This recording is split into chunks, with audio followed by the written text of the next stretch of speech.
Um, co Cooperation, collaboration for I believe it's the 18th World Usability Day. So very pleased to be invited along with Ryan Kealey to speak. We'll have some brief introductions, then discuss a bit of the context of collaboration, some solutions to some collaborative issues that we may have discussed in the context, and then some takeaways and tips as well. So who we are and what we do. Ryan. Sure, thanks, Gary. So my name is Ryan. I'm Senior Manager of Research Science at TD under the TD Invent Group under HT Practice, and I'll get into my details later. Yep. And thanks, Ryan. I'm G.Fernandes. I'm the head of HCD research and content design. Ryan is on my team, as are several members of the audience. I see. Thanks, team, for joining up today. As Ryan mentioned, we are part of TD Invent. So TD Invent is the innovation and design team that was recently so branded. And we are one group within TD Invent, the HCD practice, or the human-centered design practice. Ryan, I, and a few others comprise the research team within the human-centered design practice, and I also am responsible for the content design team. Wanted to start off by saying, thank you. Thank you especially to the TorCHI community and TD's design community. TorCHI particularly, Alona, Paul, Harumi. Paul, you mentioned it's been 30 years. I didn't realize that. That's amazing. I just said going on decades. I think the first TorCHI event I would have attended would have been maybe 2003. Before that, my local Chi chapter was Ottawa's Cap Chi, because I went to school to study HCI at Carleton's psychology department under Dick Dillon, and some of you folks, dare I say, old timers, may remember that name. Also wanted to thank TD's design community executives who actually have supported us, people managers, mentors, past leaders like Andrew Chack, who've been part of the Chi community as well. Paul Eisen, a name you might remember, one of the partners we worked with, Arnie Guha, and other folks from our research team, both past and present, like Becky Nurias, Debbie Chan, whom some of you may remember as well, studied human factors at U of T. Have all contributed to these thoughts, which we're going to present today. So just wanted to give a shout out to all these folks. I wanted to start with a positionality statement, just so you know where I'm coming from, and so you can better interpret some of the items that we're going to present today.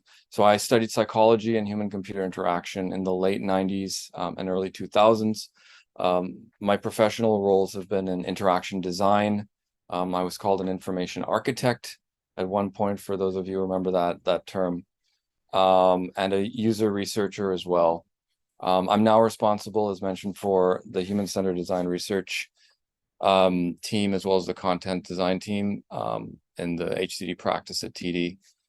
A little bit about me personally. I love guitars. I love playing guitars. And this, of course, for those of you who are familiar with it, is the headstock of a Fender Stratocaster, and I can't but think of Kim Vicente and his wonderful book from decades ago, The Human Factor, where, all right, thank you, Ryan, where he has a great little case study on Leo Fender and the creation of this timeless piece of industrial design, the Fender Stratocaster. Ryan. Thank you, Gary. And so for me, similarly, I studied psychology, human factors, and knowledge translation, early aughts to tens. I started at TD as a research scientist. I worked with engineers, but I don't consider myself necessarily an engineer. I think I'm more of a pretend engineer. It would be an insult to the engineers, I think, if I tried to use that terminology. An all-around chaos muppet, another way I like to describe myself. I'm responsible for research science under HCD Research, and I've been at TD since 2015, roughly. And yeah, it's been great. This image is actually this right behind me. One of the things that I'm really into, obviously, is Star Wars, as you can see, and Lego, and actually have a Best Spin shirt today. So big on the Star Wars. So any other nerds, definitely let me know. Imagine you hanging off a tower there with a dropped lightsaber in one hand. Sorry, that image just came to mind there. So a little bit about the HCD research team. So we were established. I established the team as the design research team in 2010, some 13 years ago now.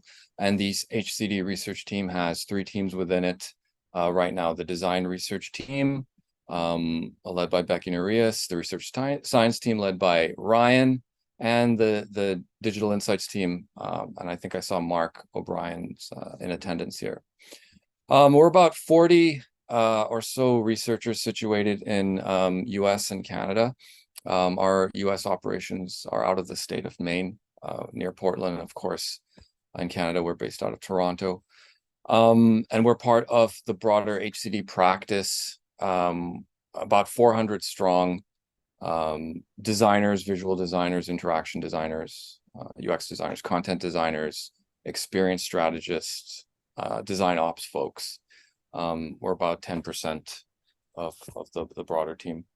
As you can see, I consider our superpower to be our diverse backgrounds as a research team, which allows us to continue to learn from each other. And especially when we're presented with very varied perspectives or problems, we can bring our varied perspectives rather to the solution of those problems. So we have folks from psychology, anthropology, sociology, communications, public policy, even urban planning, which becomes quite important for some of the work we do in the branch and that sort of thing. And of course, human factors and human computer interaction is well represented also. All right, so what do we do at Researchers at a Bank? Just very quickly, it's exactly what you think researchers at a bank do. So for example, contextual interviews, in-home interviews, those sorts of things. Here's one of our anthropologists, Tali Pelich, on the way to conduct some observations of the branch, which you will later write up as an ethnography. Here's an example of Ryan conducting a participatory design session, taking a research through design approach. Here's actually a picture of an observation that one of Ryan's team members did at a virtual reality gaming convention. And of course, my favorite method, and this is World Usability Day after all, usability testing in the upper corner here at our ATM labs in Mississauga, and down here at our lab on Wellington Street in Toronto. So of course, this evening we're going to be focused on celebrating World Usability Day on the topic of cooperation, collaboration. And I thought this was a good time, just to talk about usability. I'm not sure if I can say it, but old timers such as myself have been through times when, usability was the it word. Usability went out of vogue for a few years and everything was about other things. Maybe usability wasn't seen as strategic enough, but I'm so pleased to still be celebrating World Usability Day. And I thought I would kick it off with a quote from the woman herself, Elizabeth Rosenzweig: "If it's not usable, it's useless." And I'm constantly thinking of Elizabeth in this quote every day when I interact with technology. Ryan? Awesome, thanks, Gary. And also, just to situate our conversation this evening, who we think we're talking to, members of the HCI community, designers and researchers, academics and professionals, peers and colleagues, and friends. And so we look forward to discussing with you this evening. So we'll start off with the context of cooperation and collaboration. And the first thing is we want to make sure that, are we defining research the same way, right? Are we talking about the same thing? How do we define it? What does it mean to each of us? There's multiple ways that we can try and define research. So coming from the sciences, I align to a definition by Stickler here. Research as generates new knowledge to investigate questions in a systematic and rigorous way. That aligns with sort of my background, my upbringing and training. And that's my sort of like way of knowing, is using a scientific or science approach. This is usually in the form of primary research with user participants, but it can also include other methods as well. This is one way of knowing. We can differentiate this from other ways of knowing. And Cross has done that by introducing design as a third way of knowing. So differentiated from scientific and humanities ways of knowing. And this was, you sometimes might have heard of this called like scrappy research or something along that line. An example of this might be someone from a design way of knowing might do a diary study that differentiates in the way it's run as compared to a researcher or someone from not a researcher, someone from a science way of knowing or humanities way of knowing. But this paper and this idea of describing the different ways of knowing can help us understand how each of us work and help us work more collaboratively and cooperate a little bit better together. So researchers can understand how trained designers think and work, and designers can understand how trained researchers think and work. This can just enable better cooperation and collaboration as we go. I want to talk a little bit, just jumping off from what Ryan said about, three ways of knowing: scientific, humanistic, designerly. There's a lot of diversity in the UX workplace. So when we think about user experience in industry, I'm really thinking a lot about experience design and user research and where these things meet. So several of us on the call would characterize ourselves as coming from the human-computer interaction or human factors in computing systems backgrounds, human factors backgrounds. And this is what we're doing as UX practitioners in industry. But there are lots of folks who don't necessarily have this background. For example, I come to this field from a psychology background. Many of the researchers on my team, and I specifically recruit researchers with backgrounds, not necessarily in human-computer interaction or human factors, but from other human-centered disciplines, if I can say that: anthropology, sociology, public policy.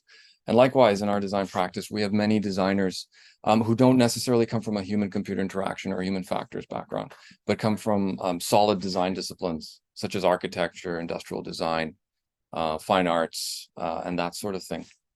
And there are even people that we work with, often product owners, for example, product managers, other business stakeholders, who may come from other areas, but ultimately working in a technology space at the back. So what I've come to observe is that UX practitioners, of course, we come from very varied backgrounds, different trainings, and we all, depending on sort of where we are approaching UX from, we'll have different mental models of what experience design is and isn't, what user research is and isn't. And, this piece right here about having the right resources and using the resources right, some of you may recall as a bit of a lift from the man himself, Bill Buxton, and I'll let Ryan speak to this a little more. Yeah, really, it's just just about having the awareness of what tools you need to use and having the capability to use those tools effectively. And you got to have both of those things to effectively engage in research. And as Gary just mentioned, talking about UX practitioners coming from a variety of backgrounds, carrying their expertise with them. But like, what does that expertise mean? And what happens when we see that sort of like packaged up as templates and this sort of templatization of expertise, right? You can download a template for anything. But does that make you an expert in utilizing that method or that approach? So downloading a service design blueprint, for example, doesn't make you a service designer. And there's a difference between application of a research task or a method and knowing the right way to approach that research, the methodology. And understanding both of those things is critical to effective use of the tasks in the direction of the research that you're trying to, or the research strategy you're trying to employ. So I like this quote from McGrath because it talks about the dilemma of conducting research. So any method you choose to use in your approach could be flawed in some particular way. And so where the required expertise comes into play is knowing how to complement different methods or different tasks together in order to build a research strategy that helps you answer whatever research objective you have, right? So an example of this might be if you're looking at running surveys. They're great for generalization, but poor on things like precision and realism. So if you're trying to answer a question that tends more towards those categories, you wouldn't want to be using this, or you want to be using it in collaboration with other techniques to try and get at that, right? And knowing how each of these different methods work together is an important component of applying that expertise. So knowing each of the methods, knowing their background, that's what helps you utilize these tools effectively. If you don't know that background, you don't know how these tools were developed, the methods were approached, were created, were even used in context, it's going to be harder to use them effectively, or to know how to make trade-offs when you need to, or how to complement them with other methods, right? So knowing their origination, knowing the context in their backgrounds, all that is really important. Some examples of things that we've noticed potentially being misapplied or misattributed or even misused are things like Think Aloud protocol, which deviates heavily from Erickson and Simon, where a lot of it originates, and system usability scale, which is the most used, I think, usability, like perceived usability measure out there. And heuristic evaluation as well. The actual approach to it versus how you're seeing it conducted in many instances, there may be a large gap there, a large delta. So knowing that history, knowing how these things were developed, helps you understand how to properly utilize the methods.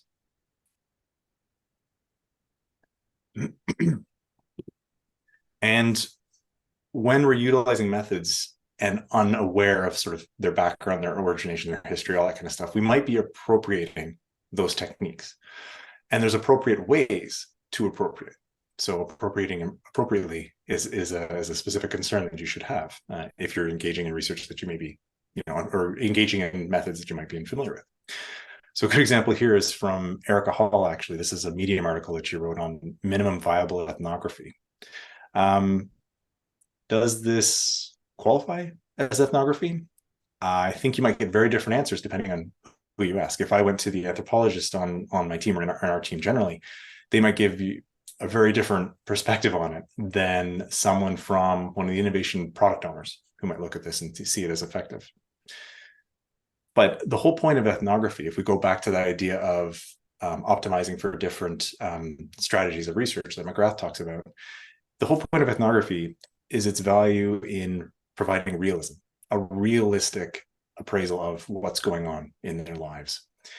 This approach, the minimum viable ethnography, is really just a phone call, which takes you away from what the usefulness of the original approach is, or one of the usefulness components of it. So if you just change to that, you're making the flaw even bigger. So if we consider all strategies have some sort of flaw, you're making the flaw even worse if you're conducting in this way. And the term ethnography just no longer applies. It's more of a buzzword as opposed to actually useful descriptor of what you're doing. So if you don't have the expertise to define these things or to adjust them or make trade-offs about them, seek it out. Go find someone who has that expertise to know, to understand, to learn, and then to apply more appropriately. So in HCI, there's actually a big history of, it is an interdisciplinary science and has a long history of appropriating appropriately from other fields. An example here is from a paper a couple of years ago, 2020, talking about making the proposal to bring critical race theory into some of the work being done in HCI and Chi circles, as both a way to advance inclusive research, but also to reduce the community's own racial disparity. So this is an example of appropriating appropriately, a good way of calling out to it, setting a call to action, and defining it, and then asking people to bring it in of their own accord. And I think about appropriating appropriately or appropriating inappropriately, it's often the case that working in applied, I guess, HCI in industry, I might jump to a conclusion that everybody has a certain level of knowledge, right? But that certainly can't, it's simply not the case. You're probably wondering why I've got this hand here. I mean, this hand represents the number of times that I've heard usability heuristics invoked during discussions of design rationale in the last year, right? And what I'm really getting at is often people that we work with might not have the same vocabulary as others when speaking about things related to human-computer interaction. And of course, we're not just going to leave it there. In a few slides from now, we're going to talk about solutions to problems like this. But I must admit that even myself, I knew Ryan used the term buzzwords not too long ago. But there's a lot of change in the industry, in our field of UX particularly. And when service design came up a few years ago, I really had to look up the history. I didn't know what it was. I didn't know where it came from. I was very interested to learn that it actually came from financial services and from a marketer in financial services.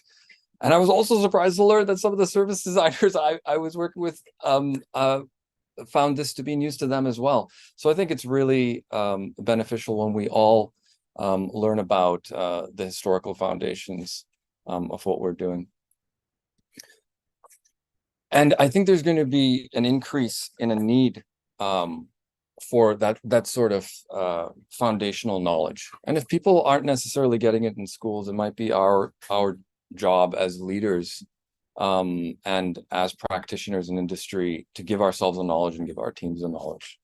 I want to cite Jonathan Gruden, great work he's done in the history of HCI. He's written a book that was published a couple of years ago. I got the chance to attend one of his CHI courses on this topic. And, he talked about human-computer interaction moving from let's say non-discretionary, as he describes it, where people are using computers for their jobs, to discretionary use, consumer type of products, people using it because they want to. And if we add the safety critical and non-safety critical sort of axis there, we think about human factors. A lot of the work done is in non-discretionary and safety critical areas. Nuclear, for example, healthcare. A lot of healthcare human factors work being done in Toronto. We think about transportation. Certainly, it's safety critical. Could be aviation, non-discretionary. If you're a pilot working for an airline, you're trained on that airplane and you fly that airplane. Or you could decide to get your license and drive a car, but you don't have to. You could always take the bus. Right? When you think about user experience, it's often in the non-safety critical discretionary areas. We build websites, some of us build video games. And of course, there are also things like enterprise applications, office products, and those sorts of things. Though they be non-safety critical, they are non-discretionary. If you work in a call center, you are given the tools in that phone channel, and you don't really have a choice, right? And same within the branch or other places. And in the bank, of course, we're designing mobile apps, public websites, secure websites for transactions, making insurance claims and those sorts of things. But I think there's an increasing awareness that UX, doesn't just play in this space. It actually plays in the safety critical space. And it's not that it's moved to the safety critical space. In some cases, it's just always been in the safety critical space. We haven't really acknowledged that. And some examples, of course, would be, you saw Instagram and YouTube and Facebook, online bullying, body image issues and those sorts of things, right? And even us ourselves working at a bank, if a person is to make or to initiate an insurance claim on the side of the road and next to their car that just got damaged, that would also fall into that space. And so all of these are reasons why I think it's all the more important for us to really, as designers and researchers, understand the tools we use and where they come from, so that we can use them in the appropriate ways for the work that we do. I do want to acknowledge that as we come from many different backgrounds and industries, we often use the same words very, very differently. And the same words have been used differently in different contexts by different people from different disciplines across different decades. Paul started off the talk, as I mentioned before, TorCHI has been around for 30 plus years. I would love to hear from you, Paul, at the end.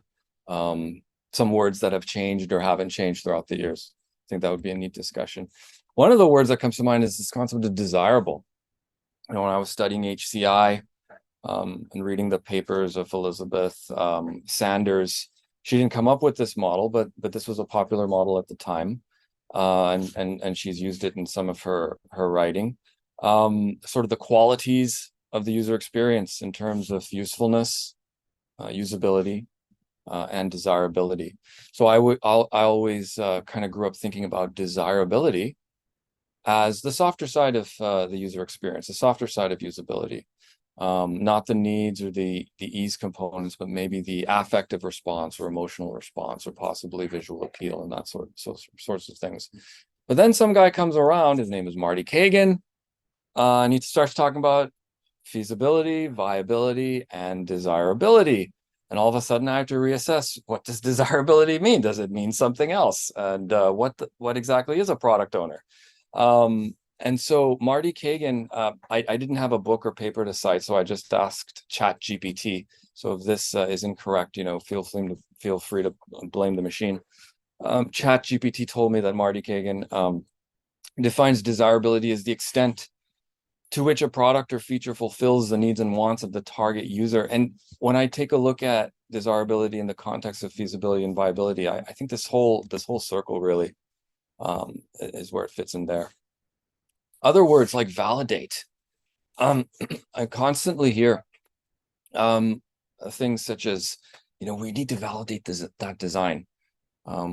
We have a design, we think users are going to love it. We need to validate it. We have a design, we don't think there's any usability problems with it. We want to validate it. Okay, so this is just an abstracted view of the user-centered design process that I often use to describe what the research team does. So at this stage of the process, we try to use our research findings to help inspire design. And at this stage of the research process, we through some iterations, we inform design. And finally, we can measure design. This, of course, is Dana Chisnell here. And I'm kind of quoting from, taking from her book with Rubin, Handbook of Usability Testing. But here is Karl Popper, who's reminding us that it's really not about validation, it's about invalidation. So we set out informative studies, for example, not to validate designs. We set out to invalidate designs. But if our collaborators, if our product owners, our design partners are setting out to validate designs, what they're really doing is they're working towards a foregone conclusion that whatever has been designed actually works. When the more appropriate thing would be to say, we think this works, and we're going to make it better by trying to break it. And so that's another word where I think it's really important to kind of get agreement on. We often hear, and Ryan, I know, has heard this and been disinvited to meetings as a result, that as researchers, we might be too academic. And it is very true. Researchers in industry need to balance rigor and flexibility. I can remember it was around 2010 when I had pitched a design research project to one of the VPs I was reporting up into. He took a look at the proposal and he says to me, "You can't just do research for the sake of doing research." I was 6 years into my career before it dawned on me that no, I can't do research simply for the sake of doing research. We need to do it to help business decision makers make decisions. And sometimes that involves balancing rigor and flexibility, or maybe optimizing for both rigor and flexibility. Some of you may know Patricia Turbovich. She teaches at the University of Toronto. good friend of mine, and she's also reminded me, and I often remind members of my team, like, what are we actually trying to do here? We're not trying to necessarily publish our findings in journal articles. We are trying to inspire or inform, sometimes measure design as well. So in summary, before we go off into some solutions, just wanted to recap our fellow design practitioners, researchers, stakeholders, product owners. We all come from different backgrounds. We use different terminology and we have different ways of knowing. And now we're going to talk about, some potential solutions to help us all cooperate and collaborate a little bit better. So I'll start with, top down. A couple of months ago, September, you heard my boss, Christian Rohrer, speak about this topic right here at TorCHI. And I think it's really beneficial to have, especially if you work in a non-tech sort of industry, if such things exist nowadays, but in the banking industry, quite rare to find a design leader with a background in human computer interaction and a doctorate in cognitive science like Christian. And so his expertise that he's gained over the years has really helped us communicate and collaborate better, because he, being the leader, can say, this is what is meant by such and such. And he has done educational modules for the whole practice, for example, on topics like expert analysis, expert usability evaluations, qualitative validity, and many other such talks. And so that helps everybody speak the same language and use the same vocabulary. There's also bottom up. We have the benefit of having a UX coach role within the design practice at TD, and the role of this UX coach, whom I work with, I've the pleasure of working with very closely, is to provide basic training for new practitioners. So, for example, people coming straight out of design school but may not have had a human-computer interaction background would benefit from learning about key concepts such as those usability heuristics I mentioned. She's creating a lexicon for design vocabulary of different words, like what is meant by mental model, what is meant by affordance, and this sort of thing. And she's also developing career workshops that are design practitioner specific, and a whole program around career development, which is very different from other members of financial institutions. We also have lunch and learns sponsored by the design research team. This is an example of one I gave just a couple of weeks ago on concept evaluation and usability testing. Ryan. Thank you. In terms of spreading research insights, one of the things I've often told my team is your insights should spread like a virus.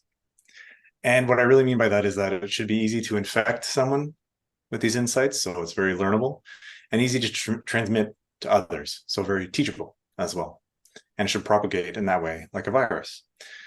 Because what often can happen is that these insights will work ahead of you to help educate the rest of the group that you're trying to work with ahead of you arriving there. So it almost lays the foundation a bit for your work as you go. Now, of course, like any good virus, these things can mutate, take on lives of their own, get twisted up and broken into new, realities and things like that. But that can easily be remedied by repeated exposure with the original source or host.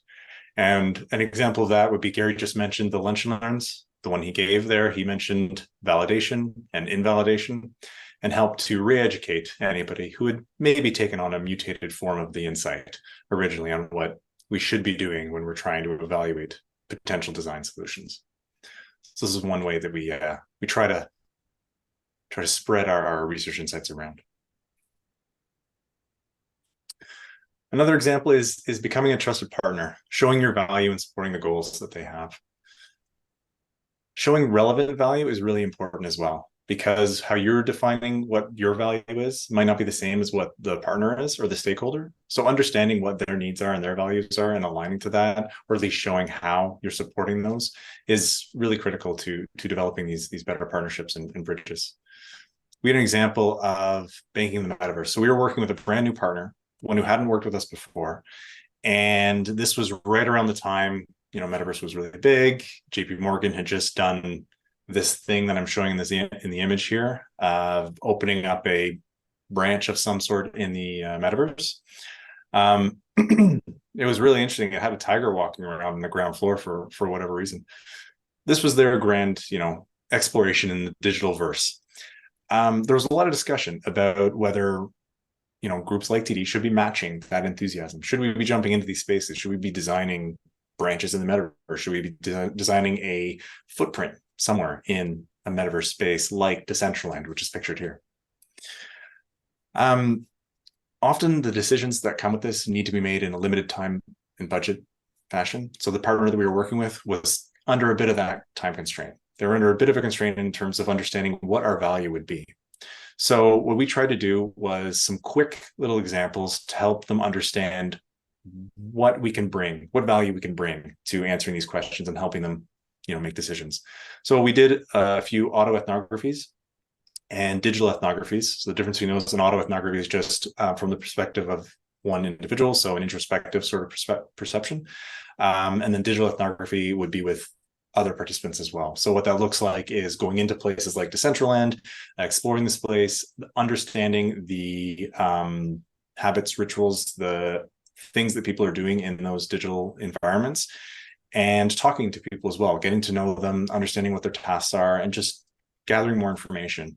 We were able to do that relatively quickly and showing how we were able to pull really rich insights to help them address some of these questions that they had and some of the concerns that they were thinking about, allowed us to build trust in our approach and make sure that the insights that we were gathering, the things that we were finding out, were utilized in the subsequent decisions from our recommendations. So our recommendations actually made an impact on the decisions that they were making with regards to building something in the metaverse. Go on to the next one. Thank you. You also want to make sure you're disseminating with purpose. So oftentimes, stakeholders aren't looking at you as a researcher. They're looking at you as an advisor. They're looking at you as a guide. And you're really that guide through uncertainty. And helping you through that would be understanding their tasks, their needs, their goals, and then providing a purposeful amount of dissemination or creating dissemination in a way that's very purposeful towards those needs and goals, right? So your value isn't just in the output that you're creating, like the procedures of going through the research, creating that output, and then disseminating it out. It's also your expertise in interpreting what's relevant in that output for that expert at that moment in time, and being able to interpret not only your output, but others' output as well, and bringing that to bear on the decisions the partner that you're working with is trying to make.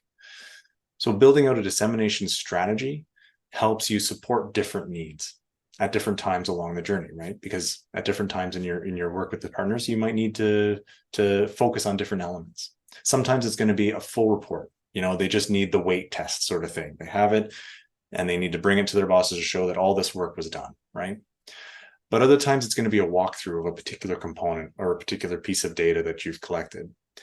And finally, it might also just be a hot take.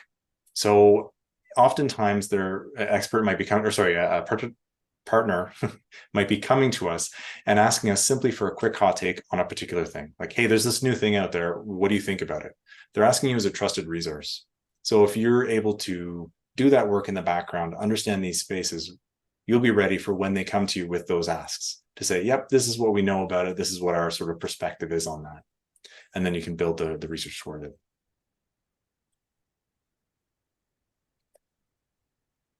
Alignment.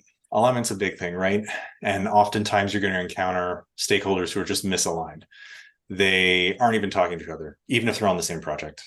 I remember one instance where I had to actually sit down a senior leader and one of the managers in the same room and show them the multiple different emails and lists of questions they were giving me, which were pointing us in completely different directions, to the point where I had to just sit down and say, all right, look, we need to get on the same page to make sure that we're actually building strategies that will address the needs that you both have. And they may not realize this till the end. We've seen lots of instances much earlier, where a senior leader who maybe wasn't involved in the project as much earlier on will come into the final presentation and be like, hey, wait, what, weren't we supposed to be answering this question? Which was a completely new question that no one in the project team had any idea was supposed to be part of the objectives.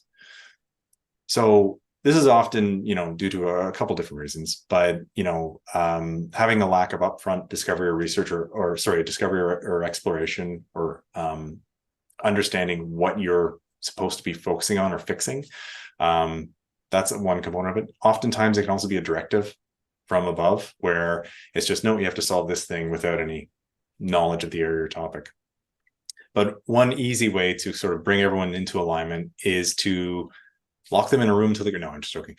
You facilitate workshops to show the discrepancy and have them self-govern and sort of show it to themselves, as opposed to telling them, because oftentimes it's hard to tell them. My example, where I sat to people in a room and told them, was only benefited by the fact that I had like examples of like, hey, here's where you were discrepant, and had them go through it and figure it out and then come back to me. But oftentimes it's better just work through it with them, go through a workshop, talk about what the target is, who are we trying to help, why are we trying to help them, what's the rationale here, and go through that and help them realize that, oh, hey, you and me are misaligned when we should be, aligned on the same topic. That helps them get to that shared goal and to align their frameworks.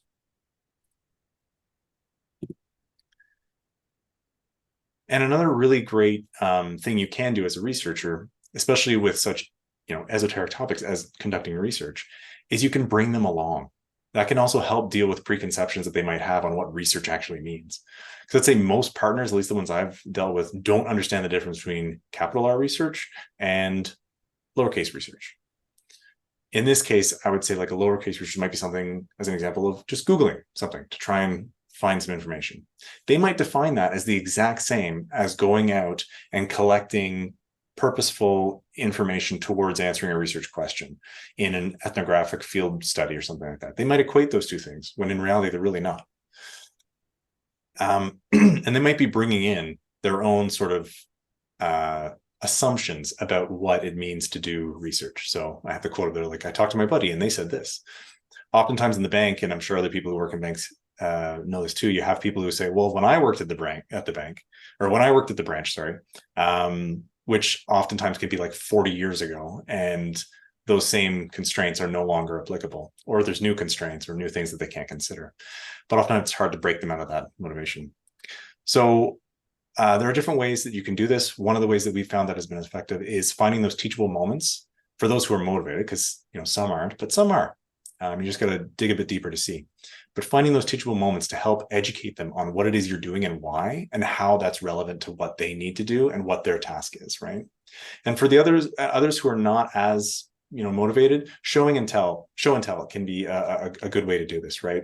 Showing them the depth and the complexity, just giving them a visual, sometimes giving them a procedure that you're going through to help them get to that insight, that can be helpful. So the two images I have here, the top image is just showing like an onion model. I can't show you the actual model, but basically what it's representing is different levels of insights, right? So when we do any type of research and we collect some data from that research, there's going to be findings and then there's going to be insights. So we make a distinction there between the finding, which is could be a quote that you pull from the research, right? Whereas an insight might be something that goes deeper to include things like frameworks of relevance to how you're analyzing the research, synthesized other data coming from other studies and how that applies to these data that you've collected here. It's that deeper core analysis that you don't get out at a surface level, and most people don't realize that we do that. So showing them the process we take to move from that surface level insight into something more deep is helpful to explaining sort of what it is you do and why, and just how that leads you to more credible insights. Then the bottom figure there is from a study I did where this actually relates to the one that Gary mentioned about the blocks. And so what I did was to try and hit two birds, try to accomplish two things in one. I pasted all the all the data on a wall out in the office, and this was used for a variety of different things. One, it was just a nice place to be able to put all the data on the wall and then work with it, right? We didn't have like the nice whiteboard space at this point. This is pre our lab and all that. So this was just on a wall in the office. But it also allowed me to walk people through the data, which was sort of a new thing, right? Like I had it all on the wall and we could just walk through and I could show them what I'm doing and, you know, how I'm doing it and making decisions and all that kind of stuff. And the type of feedback I get from that was the quote I have on the slide here, you know, that's a lot of words. And it was one of those things where they just looked and they just took the step back, like, that's a lot of words. How do you figure all this out, right? They're very curious. They don't know. How are you doing this? And the image there I have on the bottom of that image, the little character, was Midjourney's interpretation of me saying, can you give me a Pixar-based character that looks confused? And this was what they gave me. So I decided to include it. So a lot of this has been on, Ryan has mentioned how to work with others. This is another approach in terms of soft skills. So one thing that our design VP has done for the design practices to start a book club specifically related to working with others. So the book in question that's being read right now is called Ego-Free Leadership.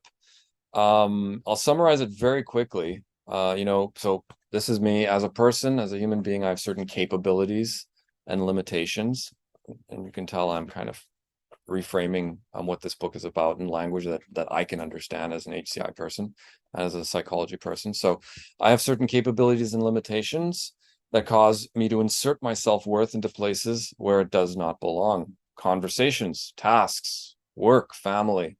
So this results in counterproductive thoughts, counterproductive behaviors that prevent me from achieving my actual goals and having healthy relationships with my colleagues, friends, family, and even parents.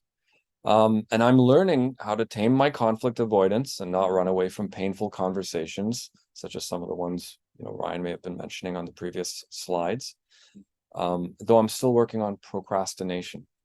So this sort of kind of people skills sort of training is something that we're working on as well to further help the collaboration. And just a point I mentioned, especially for folks from a psychology background, warning, this is a bit of a self-help book, right? So you will have to reframe it. I certainly had to reframe it into language that I could understand to get the most out of it. And I'll also say, as the authors would say as well, this is not a replacement for therapy either, which is extremely important in its own right. And on the topic of book clubs, that was something we're currently doing, something we're planning for the future. And this is aligned with appropriating appropriately and knowing one's foundations and foundations of the field. I'd like to start a book club, more like a paper club, where each month we read a different paper and we rotate between maybe older classic papers. Ryan mentioned this one from Cross, just over, I guess it's 40 years ago now, and a more recent paper. I love the title, Design Thinking, What Just Happened, right? And this will allow members of the team to understand these concepts starting from their historical foundations and also keep track of where they're going. And I think that's extremely important for practitioners in every field, right? I mean, you know, your family doctor maybe should have a copy of the New England Journal or the Lancet on their desk, shouldn't they? And they should keep aware of things, and so should we in our practice as well. Ryan. Thanks, Gary. Yeah, funny. Just to mention the last thing you mentioned there about having, you know, doctors having those publications available. Well, I come from knowledge translation, where we try to take all that information, convert it into something that is more usable for them. Because often it's hard to get through all that. So maybe we need to think about that for us as well. Mm-hmm. Certainly a lot of content to go through. So I'm going to go through a few key takeaways and tips. These are just from my experience, so I'm certainly not saying this is comprehensive everything, but you know, I'm hoping it can generate some conversation as well. So the first one is about choosing curiosity, and I'm sort of basing this on the, you know, be curious, not judgmental thing that's often misattributed to Walt Whitman, and it also comes from Ted Lasso as well. It was in that show, but just that idea of, you know, choosing to be curious as opposed to being judgmental. And it aligns very well with, being a researcher. A good researcher is curious and shouldn't jump to conclusions, should wait, understand, and then build up a rational perspective. And it helps you build better partnerships. So I'm going to go through an example of something that I had. And again, there's going to be mid-journey pictures everywhere here. This was the mid-journey for a character that's too academic or something like that. I can't remember exactly what I put in, but something along the lines of that prompt. So this is what it gave me. And I used an image of myself as like the prompt or the starting thing. And this is the craziness that came out of it. So kind of like it. As I said, it's about choosing curiosity and avoiding judgment. I had a situation where I was given some feedback about the fact that I was constantly mentioning things like my team has, PhDs, or they have specific experience or expertise in certain areas. And I was mentioning this in these particular meetings, these group meetings, working with these other partners that we had. And I didn't realize that they had, that there was a sort of a very strong reaction to what I was describing. In my view, in my head, I was defending my team to say like, hey, you should include these people because they have this expertise. It would be very beneficial to you to include these people in and make sure that they're able to provide their expert, recommendations. I didn't understand what the underlying issue was. I didn't really know what was going on. And I was given this feedback that someone had said something along the lines of, if he mentions them having a doctorate one more time, I'm going to rip my hair out, which is obviously, that's a pretty strong statement. Okay, something I have to look into here, right? Trying to understand that underlying issue, being curious, avoiding judgment, because my initial perspective was judgment. I came very, very strong with it because I had a strong pinch about it. But, trying to take that self-reflection path and understanding there's something more I should learn here from Christian and Gary giving me those perspectives. I was able to take a step back and say, all right, let's have that uncomfortable conversation to help understand what's actually going on here. So Gary has a great quote that he tells us often, and it's be a researcher in everything. And what he's talking about here is really aligning with that idea of being curious and non-judgmental. Understand the underlying issues that are going on, understand the underlying needs that people have, go deep, understand them, and then build solutions to fit their needs, right? And so in this case, having that uncomfortable conversation with these partners allowed me to strengthen and mend the broken bridge by understanding that what they were really saying was that when I was harping so much on my team's background and experiences, it made them feel like I was devaluing any experience that they or their team had. And so it had a very unintended consequence there. And having that conversation allowed me to both explain my rationale, that I thought I was defending my team, but also to understand from their perspective that I was really just devaluing theirs. And that allowed us to come to a better consensus, a better partnership, and build a bridge that is much stronger now than it was before. So the next one is on aligning to shared goals. This is probably table stakes for most people, right? But it's important to make sure you're aligned to the shared goals of those around you. We all have those common goals. So those common goals, let's find them. That'll help us be more collaborative, have more cooperation with each other, and get to the end that we need to get to. I can go to the next slide there. And I'll explain the image in a second, but again, that's another mid-journey special. Really what we're trying to do here is find common ground to build upon. Honestly, some days you just got to sit back and reflect. Yeah, we're all a bunch of monkeys desperately holding onto a massive rock that's hurtling through space, trying not to fade into oblivion.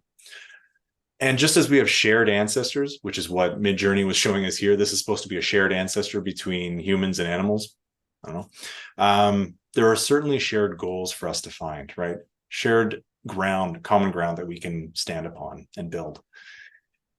And so an example for this, just a more general example, getting buy-in for research can sometimes be very difficult, right? But trying to get alignment on shared commitments that everyone has already agreed to, still kind of difficult, but a little bit easier at least, because getting that common ground paves the way toward a shared understanding, which can pave the way towards building champions as well. We can move on to the next one, which is building champions, not contempt. I'm highlighting both the initial curiosity situation I talked about, where I was actually building contempt when I thought I was like building the rationale for my team's inclusion in this stuff, right? But I was actually building contempt, and I was not building champions by any way, shape, or form. So what you really have to do is understand that all the actions you take can help you build a champion for your work who's going to then bring it to the rest of the organization, or champion you or your team or whoever it is that you're trying to promote or push out there. They're going to be the one that's bringing you out and paving the way in many cases. So you want to provide opportunities to build them. One of the easiest ways to do that is to just bring them along, right? Bring them on the UXR joyride. This was another image where I put in my image as like a starting thing. I think I'm supposed to be the one in red. I'm not quite sure, but this was supposed to be and I just gave the prompt to Midjourney to include a researcher, designer, and a product manager, or sorry, a product owner on a joyride with a crazy car, something to that effect. And that's what it spit out. So I'm like, yeah, sure, why not? Let's keep this. But if you bring them along for the journey, you can help them understand the value that you bring by giving them insight behind the closed curtain, right? Giving them understanding of what it is that you're doing and how you're trying to achieve their goals and help them with their goals. Because oftentimes it can seem like we're at odds, when in reality we're not. So you can find those teachable moments, those opportunities where you're like, hey, here's something I can convey to you that can help you understand why we're working together, how we're working together, and how to more effectively work together moving ahead, right? Most of the time, these are situations where you can show them a bit of that complexity and the need for your expertise, and also how it balances with the need for their expertise too. A great situation is where you can show that, hey, we need you, you need us, and we can work together to get things done. One awesome way that I found that has worked is making that partner look and feel smarter just by working with you or talking with you. If they can repeat, again, going back to that virus propagation one, if they can repeat those insights to others and look smarter doing that, they're going to come back to you time and time again. If they can feel smarter after talking with you, that's going to increase their confidence in working with you and want to, again, work with you over and over again. And we've seen that with some of our partners. They keep requesting the same people, not just for comfort and familiarity, but because that person had done a really good job building that confidence in their partners, right? And bringing them along in the journey. Next one. This is one of my favorite ones that has come up over many years, right? But I've always said, like, design is lighter when research is heavier. When you put that effort in to the research, to building a strategic understanding of whatever problems you're trying to solve, the design process will be so much easier, so much lighter when you really invest heavily in the research, right? Now, obviously, I'm biased by saying that because I am a researcher and that's the work that I want to do. But really, it's easier to build a house on a solid foundation than on a cloud. So we can move on to the next slide there. And that strategic research is often that heavy research that I'm talking about, the stuff that can really delve deep and provide you a lot of understanding of what you should be targeting for your innovation work. It helps you understand the problem space and solve for the right problems. And this was an image from Midjourney where I think I asked it about building a house with a whole bunch of people and only half of them knew how to do it, something like that. And this is the image that came out of it. I can't remember the exact prompt, but something like that. But anyway, putting that effort into that initial research to understanding the problems you're trying to solve for will help you avoid intuition-led, right? Or gut confirmation-led work, and that assumption-led approach to doing this work. Because without that foundation, you build with assumptions. And when you build with assumptions, you increase the risk of failure. And one of the worst things is that you can fail good ideas for the wrong reasons because you just weren't targeting the right problem. You might have a great solution that would really benefit someone, help them out. But if you weren't understanding the problem space you're trying to design for or solution for, you might fail it for the wrong reasons. Move on to the next one. And this is the final one. Don't value the dialogue over the data. I've often said this as don't value story over science, but science can be restrictive, right? So I'm switching it to don't value the dialogue over the data. You got to find that right balance between enabling partners and their storytelling needs, but not indulging them to create, non-credible data or use non-credible data that expands what you actually did. So we can go into the slide. You want to enable partners, but not bad research or bad interpretations of research and data, right? So they have goals. You want to help achieve them. Stories are very important for that. And personal anecdotes can be incredibly powerful, but you have to balance that charismatic approach that you often see in storytelling with being credible, right? And it's all about trade-offs. So if you provide them the right foundation, you can help them make the right trade-offs, right? You're the expert on the evidence. So you have that deep understanding of it. You can create the foundation upon which they can build. And if nothing else, if all else fails, you can provide some caveats to what they're including in their tale. And the image here was just me. I often say when it comes to misappropriation or misuse of research tools, I say it's sort of like watching someone try to use a hammer to screw a nail into a pillow, because that's sort of the image that I always had in my head of someone using something inappropriately. And this was Midjourney's attempt at that. It's a very funny and odd way of representing a hammer, but that's what I got. Thank you. Thanks for that, Ryan. And just about to wrap up, thought we'd end with a little humorous, though real example of what not to do when you're trying to collaborate with people. And this is something I actually have done and used to do for years, but I have grown up, matured, and I don't do this anymore. So when describing what we do on the design team, I would throw up a bunch of very pretty words that stakeholders would get excited about and love to see. Fancy terms like aspirations-based design and applied anthropological thinking and service design, universal design and whatnot, and get them really excited when they see design thinking. And then I'd say, see all that stuff? We can do it. It could be described in many ways. And it's all junk.